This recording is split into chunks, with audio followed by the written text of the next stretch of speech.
برادران اسلام، شادیوں کا دورہ چل رہا ہے۔ کوئی رشتے کی تلاش و جستجو میں مصروف ہے تو کوئی رسم منگنی کی تیاری میں لگا ہوا ہے، کوئی بارات سجا رہا ہے تو کسی کی رخصتی ہو رہی ہے، اور کوئی ولیمہ مسنونہ کی تیاری میں منہمک ہے۔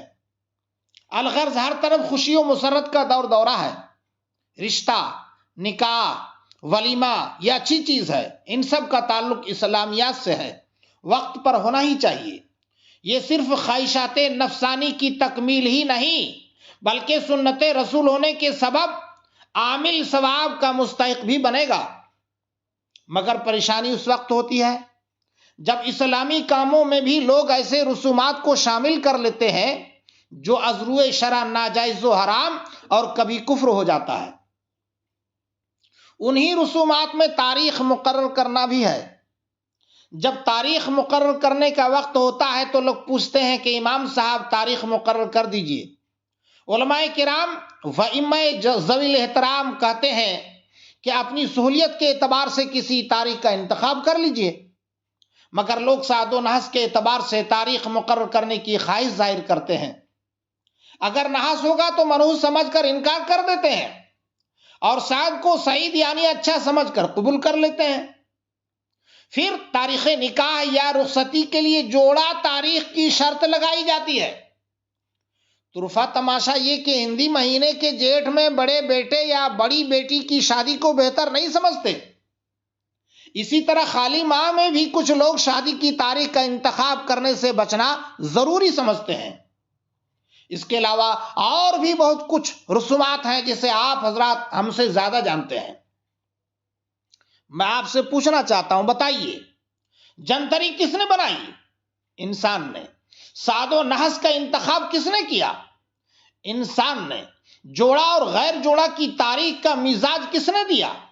انسان نے۔ یہ سارے عقائد نہ تو قرآن میں ملے گا نہ حدیث و فقہ کی کتابوں میں ملے گا، مگر واہ مسلمان، انسان کے بنائے ہوئے پر اس قدر ضروری اور اللہ کے فرمان سے دوری۔ اللہ رحم فرمائے، اسلام کے بتائے ہوئے راہ پر چلنے کی توفیق عطا فرمائے۔ حضرات محترم، اسلام ایک صداقتوں اور سچائیوں پر مشتمل پاکیزہ مذہب ہے جو تہمات و خرافات اور تخیلات و تصورات کی دنیا سے بالکل پاک ہے۔ مذہب اسلام میں بدشگونی، بدگمانی اور اوہام پرستی کو کوئی جگہ نہیں۔ ہر وہ کام جس کی وجہ سے مسلمان کے ایمان و اعتقاد میں نقص پیدا ہو جائے، اسلام اس سے دور رکھنا چاہتا ہے۔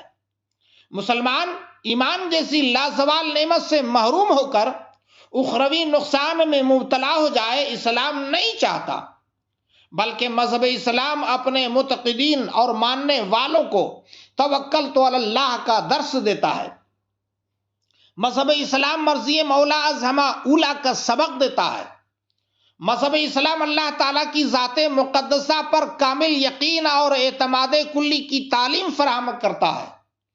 مذہب اسلام یہ عقیدہ دیتا ہے کہ اللہ کے قبضہ قدرت میں خیر و شر کی کنجیاں ہیں۔ مذہب اسلام قادر مطلق پر کامل بھروسہ کرنے کی تلقین کرتا ہے۔ برادران اسلام، یہ عقیدہ رکھیں کہ اللہ تعالیٰ اپنی مشیت اور ارادے سے ہر کام کو سر انجام دیتا ہے۔ چنانچہ ارشاد ربانی ہے، ان اللہ یفعل ما یشاء، بے شک اللہ جو چاہتا ہے کرتا ہے، اگرچہ وہ کام انسانی عقل و خرد سے بالا تر ہو اور فہم انسانی اس کے سمجھنے سے قاصر ہو۔ یوں تو آج مسلمانوں کے افکار و نظریات کے اندر متعدد غلط روایات و رسومات اپنا آشیانہ قائم کیے ہوئے ہیں، جن کی ادائیگی ان کے باطل نظریات کے نزدیک واجب کی طرح ہوتا ہے، اور نہ کرنے پر نقصان و زیاں تصور کیا جاتا ہے۔ سعد و نحس کا چلن اور رواج آج اس قدر عام ہو چکا ہے کہ جلسہ عام کا پروگرام رکھنا ہو یا محفل میلاد مصطفیٰ، شادی کی تقریب ہو یا ختنہ مسنونہ، گھر کی سنگ بنیاد ہو یا چھت کی ڈھلائی، دکان کی اوپننگ ہو یا کسی سفر کا آغاز، ہر موڑ اور ہر نہج پر سعد و نحس کو بروئے کار لایا جاتا ہے اور اسی کے مطابق تاریخ کا تعین ہوتا ہے۔ جنتری میں جن ایام کے آگے سعد لکھا ہوتا ہے اسے مبارک اور پاکیزہ سمجھا جاتا ہے، اور جن ایام کے آگے نحس تحریر ہوتا ہے اسے منحوس اور باعث ضرر سمجھا جاتا ہے۔ پھر سعد کے دنوں میں تقریب منعقد ہوتی ہے اور نحس کے دنوں کو منحوس سمجھ کر چھوڑ دیا جاتا ہے۔ لیکن افسوس، صد افسوس، ہم اپنے دلوں میں توکلت علی اللہ کی قندیل اور محبت رسول کا چراغ روشن ہونے کے باوجود بھی اس مسئلے میں فرمان خداوندی اور ارشاد نبی کو فراموش کر کے اوہام باطلہ اور خیالات فاسدہ کی پیروی کرتے ہیں اور شیطانی وسوسوں کا شکار ہو جاتے ہیں۔ کیا ہم نے آج تک یہ سمجھنے کی کوشش کی کہ اس کا اسلامی تصور کیا ہے؟ دنیائے اسلام میں اس کا کوئی ثبوت ہے یا نہیں؟ اسلامی تعلیمات کی روح سے اس کی سچائی کیا ہے؟ نہیں، ہرگز نہیں، ہمارے پاس وقت نہیں۔ ہمیں تو اپنے آباء و اجداد کے رسموں کو باقی رکھنا ہے، ہمیں تو ان کی خوشی پیاری ہے۔ میرے بھائیوں، یاد رکھیں، سعد و نحس کا اسلام میں کوئی حیثیت اور کوئی وقت نہیں۔ مذہب مہذب کا اس سے دور تک کوئی رشتہ نہیں، کیونکہ یہ اسلامی عقائد و نظریات کے بالکل خلاف ہے اور یہ باعث نقص ایمان بھی ہے۔ تاریخ یا دینوں کو سعد و نحس ماننا یہ اہل سنت و جماعت کا عقیدہ نہیں بلکہ رافضیوں کا طریقہ ہے۔ اہل سنت و جماعت کا یہ عقیدہ ہے کہ جو بھی نفع و نقصان ہوتا ہے وہ اللہ ہی کی طرف سے ہوتا ہے۔ چنانچہ اللہ تعالیٰ ارشاد فرماتا ہے وَإِن يَمْسَسْكَ اللَّهُ بِضُرٍّ فَلَا كَاشِفَ لَهُ إِلَّا هُوَ وَإِن يَمْسَسْكَ بِخَيْرٍ فَلَا رَادَّ لِفَضْلِهِ يُصِيبُ بِهِ مَن يَشَاءُ مِنْ عِبَادِهِ۔ اور اگر تجھے اللہ کوئی تکلیف پہنچائے تو اس کا کوئی ٹالنے والا نہیں اس کے سوا، اور اگر تیرا بھلا چاہے تو اس کے فضل کا رد کرنے والا کوئی نہیں۔ دوسری جگہ اللہ تعالیٰ ارشاد فرماتا ہے ان اللہ یفعل ما یشاء، بے شک اللہ تعالیٰ جو چاہے کرے۔ حضرات محترم، حضرت ابن عباس رضی اللہ تعالیٰ عنہ سے روایت ہے کہ نبی کریم صلی اللہ تعالیٰ علیہ وسلم نے ارشاد فرمایا اگر ساری امت والے اس بات پر اتفاق کر لیں کہ تجھے کچھ فائدہ دینا ہے، وہ سب مل کر تجھے کوئی فائدہ نہ دے سکیں گے مگر اتنا ہی جو اللہ تعالیٰ تیرے لیے لکھ دیا ہے۔ اور اگر وہ سب اس بات پر اتفاق کر لیں کہ تیرا نقصان کرنا ہے تو وہ تیرا نقصان کچھ نہ بھی کر سکیں گے مگر اتنا ہی جو اللہ نے تیرے خلاف لکھ دیا ہے۔ قلمیں اٹھا لی گئی ہے اور صحیفے خشک ہو چکے ہیں۔ روئے زمین پر جو بھی مصیبت آتی ہے، خواہ انسان کی جان و مال پر ہو یا کسی اور چیز پر، ان سب کو اللہ تعالیٰ نے پہلے ہی لکھ دیا ہے، اس کا وقت متعین ہے اور وہ ہو کر ہی رہے گا۔ اللہ تعالیٰ ارشاد فرماتا ہے ما اصاب من مصیبت فی الارض ولا فی انفسکم الا فی کتاب من قبل ان نبرأها ان ذلک علی اللہ یسیر لکی لا تعصوا علی ما فاتکم ولا تفرحوا بما آتاکم۔ زمین میں اور تمہاری جانوں میں جو مصیبت پہنچتی ہے وہ ہمارے اسے پیدا کرنے سے پہلے ہی ایک کتاب میں لکھی ہوئی ہے۔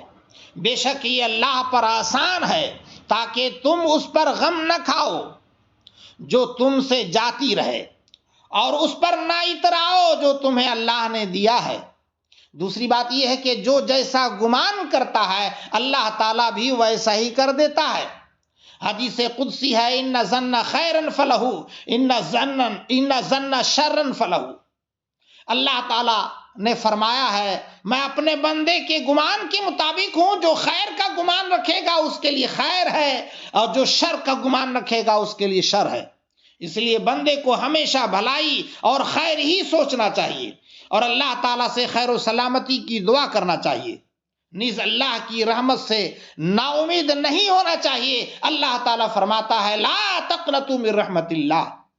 تیسری بات یہ ہے کہ اللہ تعالیٰ نے کسی دن کو برا اور بھلا نہیں بنایا بلکہ یہ ہمارے افکار و نظریات کا ثمرہ ہے۔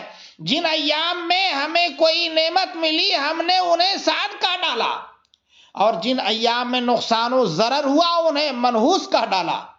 یہ شریعت مطہرہ نہیں بلکہ ہمارے اوہام باطلہ ہیں۔